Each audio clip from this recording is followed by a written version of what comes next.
Olá, pessoal. Me chamo Lohane e venho lhes apresentar o meu trabalho de portfólio da fase A2. E, portanto, vamos falar um pouco sobre a trajetória histórica dos surdos. É importante ressaltar que na trajetória histórica dos surdos e da língua de sinais houve muitas negligências e preconceitos acerca das pessoas que tinham algum tipo de deficiência. O filósofo grego Aristóteles dizia que os surdos não possuíam inteligência, já que a inteligência era algo para ele que se desenvolvia através da linguagem, e, portanto, se não possuía linguagem, não possuía faculdades intelectuais. Na sociedade grega, se valorizava muito o estereótipo de um corpo perfeito. Então, quem fugia desse padrão era considerado como um defeito, como um castigo. E por isso, ao longo do tempo, foram desprovidos de vários direitos, como de se casar, ter heranças e participar de sacramentos religiosos. Ainda nesse tempo, muitas sociedades tinham maneiras diferentes de tratar os surdos. Algumas civilizações, como os egípcios e os persas, os adoravam, pois acreditavam que eles se comunicavam com os deuses, fornecendo a eles adoração. Entretanto, tinham vida inativa e não eram educados.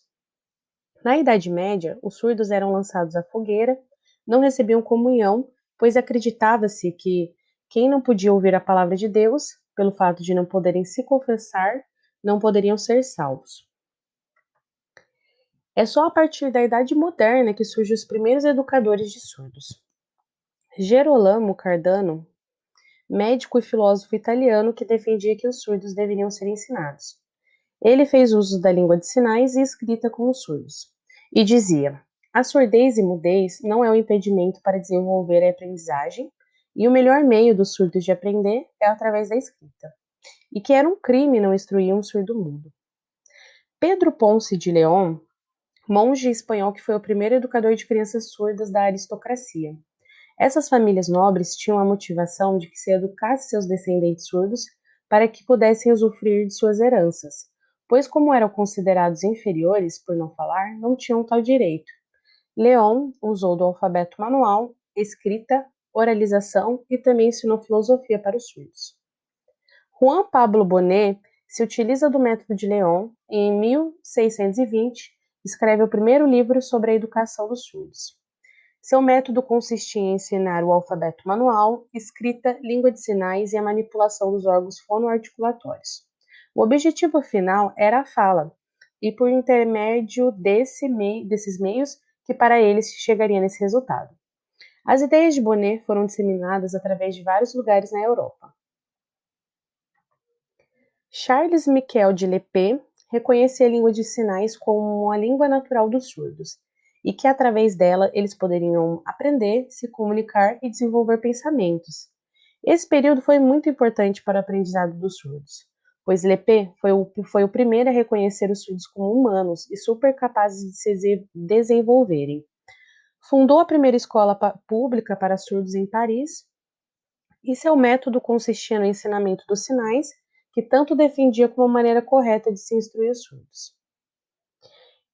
Em 1817, foi criada a primeira escola de surdos em Hartford, nos Estados Unidos, fundada por Thomas Gallaudet e Laurent Clerc, que era um professor surdo, e em 1857 foi inaugurada a primeira universidade para surdos, dirigida pelo filho de Gallaudet. Ela é até hoje a única universidade do mundo voltada para a formação dos surdos. Em contrapartida desses métodos que juntam a língua de sinais, escrita, oralização, temos o oralismo puro, que é um método que consiste em ensinar o surdo a oralizar e que critica a língua de sinais, pois defende que esta atrapalharia o desenvolvimento do surdo na oralização. Somente a fala importa. Esse modelo queria instruir o surdo a ser mais parecido com a cultura ouvinte. Samuel Heinicke foi o defensor desse método, que se difundiu por vários outros locais da Europa, e que era também defendida por outros educadores e pessoas. Em 1778, Heinicke cria a primeira escola de oralismo puro. Por uma crescente pressão dos educadores e defensores do método oralista, que em 1880 acontece o Congresso de Milão. Neste congresso foi feita uma votação, e por maioria, que eram ouvintes e não pessoas surdas, foi decidido que seria proibida a reprodução da língua de sinais. Agora, o novo modelo de ensino para os surdos seria através do método oralista. Esse período, logo após o Congresso, marcou um atraso no desenvolvimento na educação do surdo por décadas, pois, com a proibição da língua de sinais, os surdos tiveram uma exclusão de sua comunicação social com outros surdos, no convívio familiar, e muitos acabaram abandonando as escolas por não conseguir acompanhar e se desenvolver. É importante frisar que esse modelo de ensino negou a cultura do surdo, pois seu único foco era torná-los mais parecidos com a cultura ouvinte. Já no século XX, na década de 60, por analisar que o oralismo não estava levando à fala, como se acreditava que ocorreria, e por analisar que esse método em nada desenvolvia os surdos, que foi adotada a comunicação total, que consistia em sinais, leitura labial, mímicas, alfabeto manual, oralização e escrita. Nos anos 80, surgiu o bilinguismo, que consistia na língua primária mais a escrita do país. Em 1857, Dom Pedro II convida o professor surdo francês Ernest Rouet a vir ao Brasil, com a intenção de criar uma escola para surdos no país.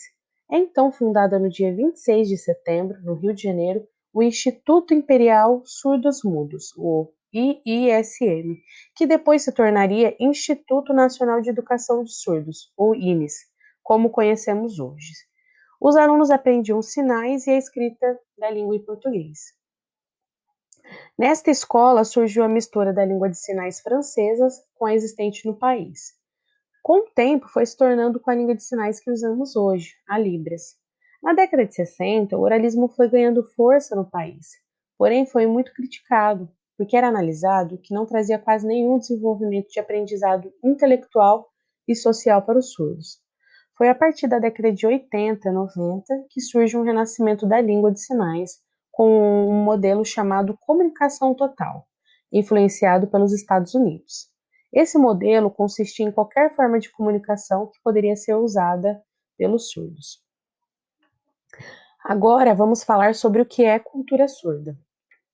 Na comunidade surda, a cultura será um conjunto de vários elementos que constitui a sua realidade, que não só abrange seu cotidiano, mas também o grupo social em que fazem parte. É a forma como eles entendem e modificam o meio à sua volta para torná-la acessível a eles. Como os surdos não possuem o sentido da audição, eles são mais visuais, e não ouvir ou ouvir parcialmente não os inviabiliza de interações com o mundo. A diferença é a forma como eles se inserem socialmente na sociedade. Nesses aspectos, eles têm sua própria forma de interação linguística, visual, social, cultural, os costumes e crenças e as interações com outras pessoas surdas e etc. E a cultura surda, ela não engloba somente os surdos, mas também os ouvintes, com as suas famílias, intérpretes, professores, todas as pessoas que têm interesse e participam dessa realidade.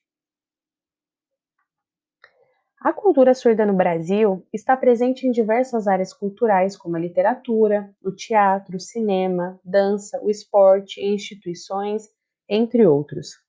Na literatura, temos um livro adaptado da história da Cinderela para a língua de sinais. Temos também escritores surdos como Sérgio Guimarães, escritor da década de 50, 60, que escreveu o livro Até Onde Vai o Surdo. Karen Strobel, pesquisadora e professora surda, escreveu o livro As Imagens dos Outros na Cultura Surda. Temos também um grupo teatral chamado Signatores, com produções teatrais em língua de sinais. E na segunda imagem temos uma produção cinematográfica de suspense chamada A Boneca de Sangue, que fala dos recursos limitados de denúncia quando uma vítima de violência é surda. Na terceira imagem temos o atleta Guilherme Maia, nadador surdo que conquistou a medalha de ouro na Surdo Olimpíada de 2017. Vocês sabiam que os surdos têm sua própria Olimpíada? Bom, eu não sabia e achei muito legal. Os ouvintes e as libras. Entender e conhecer a cultura surda pelos ouvintes é muito importante no que se diz respeito à inclusão dos surdos, para que não se sintam limitados e excluídos. Sabemos que sua realidade ainda carece de muitas conquistas e oportunidades acerca da acessibilidade. Muitos ouvintes desconhecem a cultura surda, o que ela representa, a respeito da língua de sinais, como interagir com pessoas surdas. Isso nos mostra que ainda temos muito o que fazer em questão de levar e tornar a cultura surda mais acessível e conhecível pelo meio ouvinte. E um ponto importante para que possamos refletir é a relação de um ouvinte com um surdo pode parecer complicada e até impossível, mas na verdade não é. Uma troca espontânea, afetiva e efetiva pode ocorrer, dependendo da sua disposição de acolher e entender esse cidadão que não escuta, mas se comunica das mais diversas maneiras. Como podemos. Perdão, aqui a gente tem a minha prática em Libras, né? Meu nome. E como podemos ampliar a capacitação de ouvintes em Libras e em que lugares podemos encontrar essa qualificação? Bom, em centros universitários, tanto presencial como EAD, escolas, empresas como a Cibob, Centro de Atendimento a Pessoas Surdas, o CAS, centros de educação profissional como o SENAC, SENAI, presentes em algumas cidades do território brasileiro, programas governamentais que oferecem cursos de capacitação como o INIS, ONGs e cursos online, entre outros.